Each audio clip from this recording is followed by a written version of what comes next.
So today's video, we're going to be going over the attorney review process as well as the inspection request process, and we're going to be going over the different other things that you might need to know when using an attorney and the attorney's role involved in the transaction. And today we have Danielle Lozito, an attorney that we work with most frequently in our office.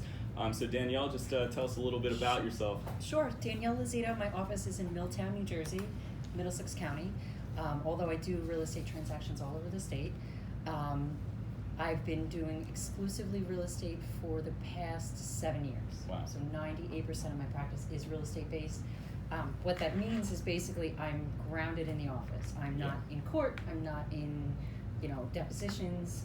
I'm grounded in the office. I may leave the office for, an out of the office closing, but I'm back.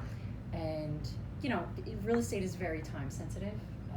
Once you get a contract, you hit into attorney review, everything is time sensitive.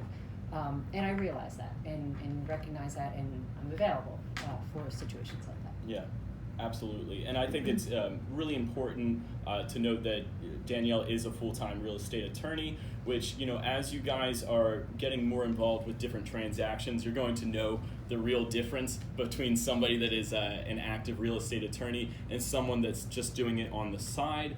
And you can understand how frustrating the process can be if you have an attorney that is not responsive on the other side, or if they're completely gone on Wednesdays, let's say. And if you have a process where your client is actively trying to use an attorney that is not a full-time real estate attorney, and you're dealing in this competitive of a market, you have the chance for your deals to end up falling apart because you can't get them in and out of attorney review quick enough. And one of the main reasons a lot of the agents in this office use Danielle is because she is available to be able to get these transactions in and out of attorney review, but also that she provides excellent service to her clients as well.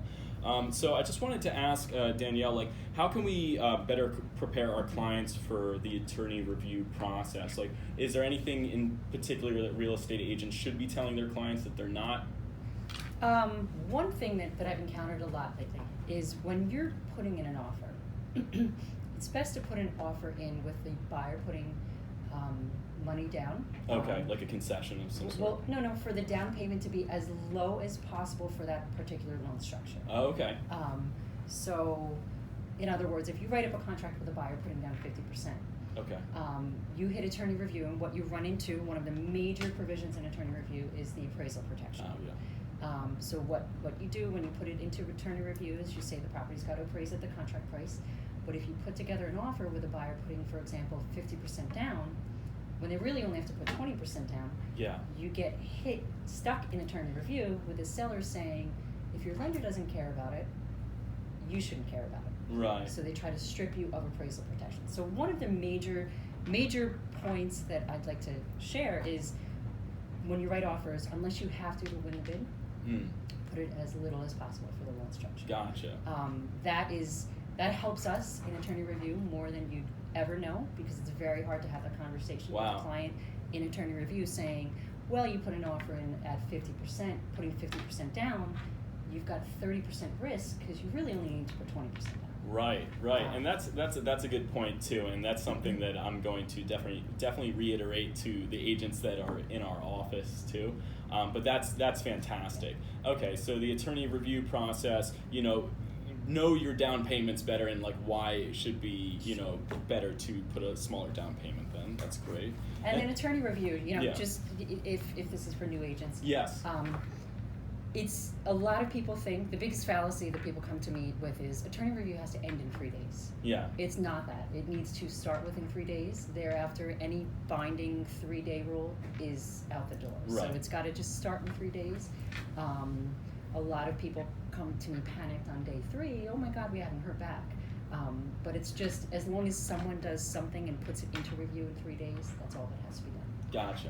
Other than that, I can't think of any real significant tips for clients prepared for. Yeah. Now, would you say some realtors, and I've done this in the past too, will just say, oh, okay, we'll just change that in attorney review, or let's just get the contract started. And I don't want to, be the frustrating realtor for the attorney. So how can I better prepare the contract in that case? So material terms. Yeah. being changed in attorney review is kind of frowned upon. Right. So don't put an offer together, for example, with a buyer putting down 50%, and then say, well, we'll just reduce it to 20. Right. Because sellers see that and it's kind of like a bait and switch. Right. So dates, down payments, concessions are things that you really try to stay away from changing in attorney review. Leave it to the legalities and nuances like that. That's perfectly fine for attorney review. That's what it's for. Right. Material terms are kind of sticky for attorney review. Right, because from the way that I look at it, you're essentially putting it on the attorneys to negotiate the contract that you should have already had set prior to getting the offer accepted in the first place. Exactly. Okay. Exactly. Yeah. And then sometimes that prevents you from getting under contract because Yes. the sellers see that as, like I said, like a bait and switch, and then they think, well, do I really want to go under contract with this buyer? Because what else is going to happen? Because you lost trust Yes. and whatnot. Okay, so that makes sense. But like changing somebody's name might not be that big of a deal. Like making just clerical errors, like in the contract, and like fixing those. That's not a big deal. Then. Not at all. Okay, cool. All right, so then let's move on to, I guess, the appraisal and inspection request process, which we touched on the appraisal. But do you have anything else that you want to say about that? It's best. There's a difference of opinion as to when to order appraisal. Okay. I'm a big fan of telling your clients, order the appraisal, get it out of the way. Don't wait forever and ever and ever, because if you present a seller with a list of repair requests and then go back to them and say, now that you've agreed to do everything, now we have a $15,000 under appraisal. Right. It's you're more likely to get a little further if you're presenting everything at the same time. Yes. There's a lot of attorney review provisions. In fact, when I represent a seller, I always make the buyer pay for and authorize the appraisal within like 14 days. Gotcha. That way you prevent that buyer from waiting until day 25, day 30 to do the appraisal. And it moves the transaction along. Exactly. And also, like, as you were stating before, not to cut you off, but if there is going to be an appraisal issue, it is handled within the inspection process, or at least it times up with that most of the time. And you think that that's an easier time to be able to deal with everything rather than just going back and forth and whatnot. So that's important too. And I've definitely been in transactions where we've handled the appraisal issues that have come up because it is in that inspection review process. But also, like, no one wants to find out that the property doesn't appraise 2 weeks before the closing's supposed to happen. So yeah, and moving the transaction along is one of the most important things that you can do, as a part of being a realtor. So Exactly. yeah, that being said, so inspection requests, and that inspection review process, can you tell me a little bit about that? How can we better prepare our clients? So the biggest thing that sellers always insist upon, for the most part, is no cosmetic requests, Okay. no age-related requests. So I think that you guys as realtors can prepare your clients best for that by telling them, if you're looking at a property, for example, if you visit a property and the carpet is very badly stained. Yeah.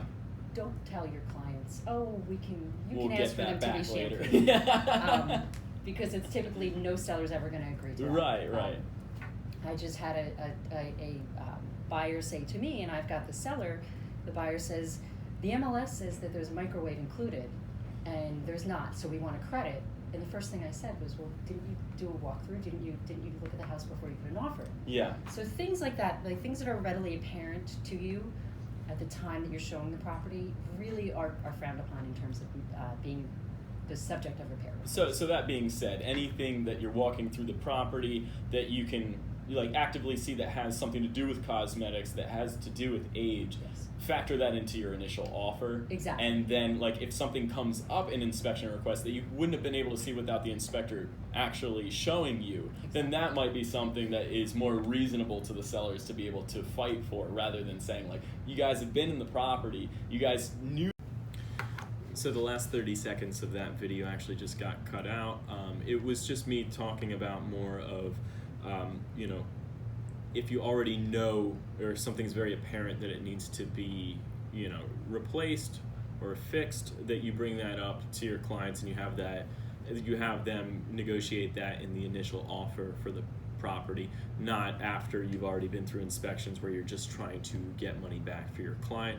Again, following the practices that Danielle has laid out, and some of the things that I suggested will at least help you with your chance of actually closing the transaction, which, you know, the ones that Danielle went over, the attorney review process, appraisal process, and inspection process, are 3 major factors that, you know, can be the make or break between whether or not you close on that property with your client. So there's some things that you simply just can't avoid, and other things that you can hedge your bets on. And just following those steps will, you know, allow you to have a better chance of actually closing. And then I just finished off by thanking Danielle, which I'm going to do again. Thank you so much, Danielle Lozito, for coming out.